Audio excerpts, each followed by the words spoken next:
for that.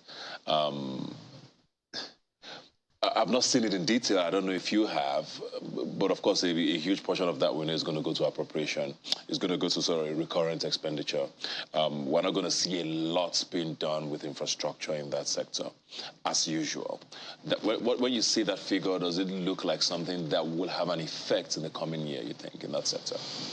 Yeah, it will have of course, coming to look at it. Every budget has effect to who. That's the issue.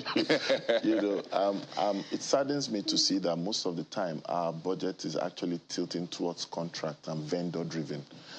We need to think about education beyond just seeing education as tertiary, because even when you look at the number of schools government owns itself, it's not as much, or in terms of comparison to the number of other people and other schools within the sector.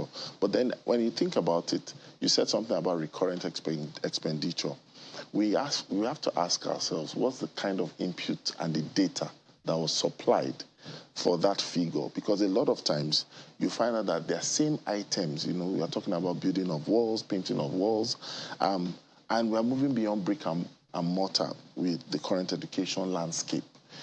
I feel that we need to have a data-driven budget so that as the figures increase, it's not just a symbol of hope, but the budget is now functional. The functionality of the budget. Yeah. For me, I think that our education sector